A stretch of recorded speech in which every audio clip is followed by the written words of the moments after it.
The book of Joshua, chapter 11.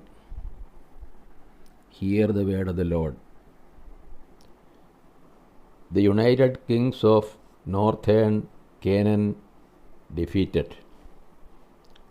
When Jabin, king of Hazor, heard of this, he sent to Jacob, king of Madon,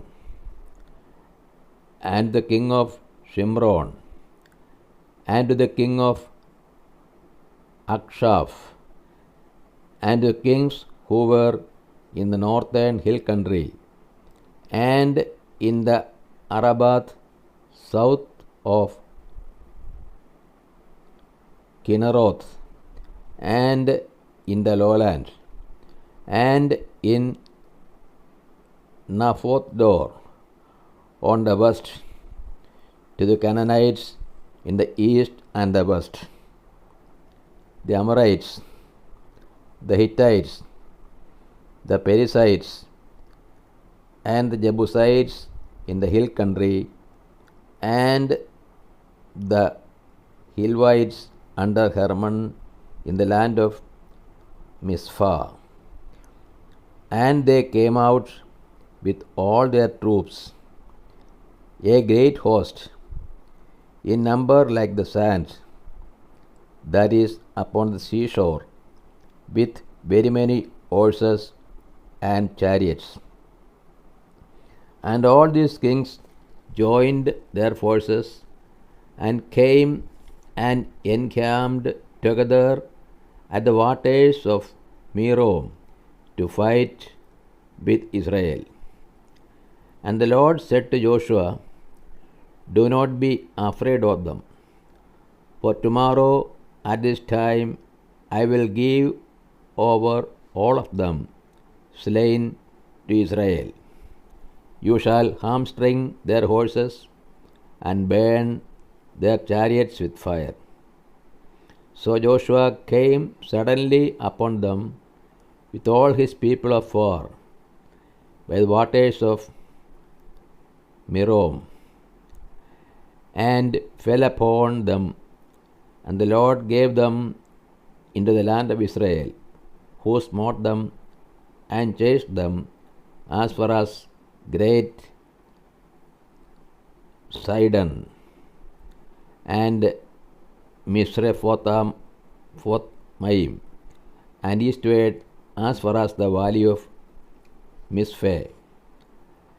And they smote them until they left none remaining. And Joshua did to them as the Lord bade him. He hamstrung their horses and burned their chariots with fire.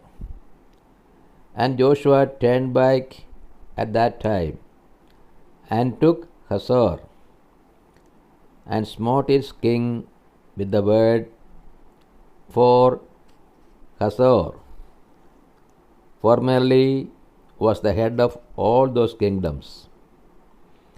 And they put to the sword all who were in it, utterly destroying them. There was none left that breathed. And he burned Hazor with fire. And all the cities of those kings and all their kings Joshua took and smote them with the edge of the sword, utterly destroying them, as Moses, the servant of the Lord, had commanded. But none of the cities that stood on mounts did Israel burn, except Hazor only, that Joshua burned.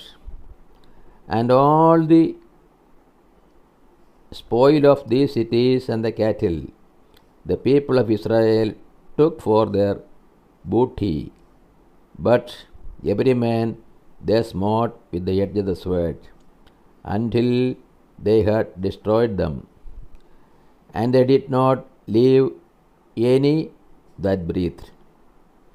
As the Lord had commanded Moses his servant, so Moses commanded Joshua, and so Joshua did. He left nothing undone. of all that the Lord had commanded Moses. Summary of Joshua's conquests.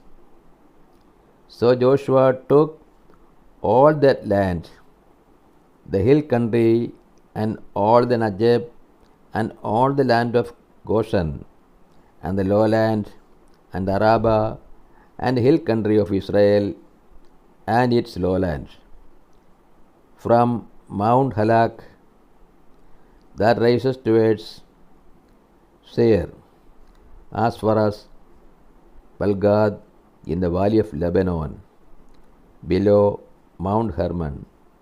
And he took all their kings and smote them and put them to death.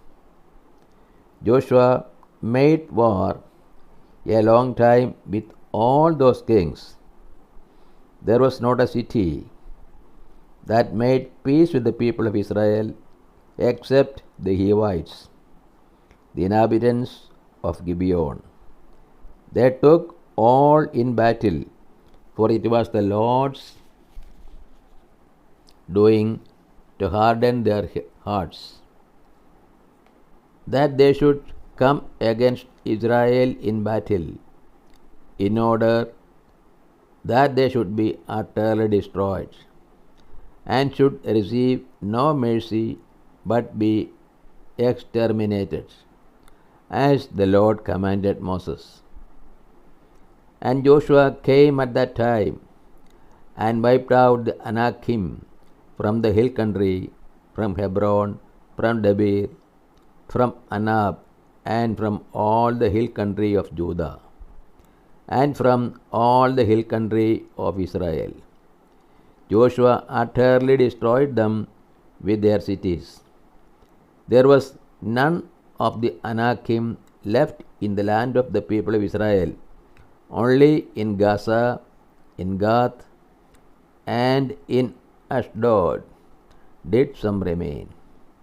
So Joshua took the whole land according to all that the Lord had spoken to Moses, and Joshua gave it for an inheritance to Israel according to their tribal allotments.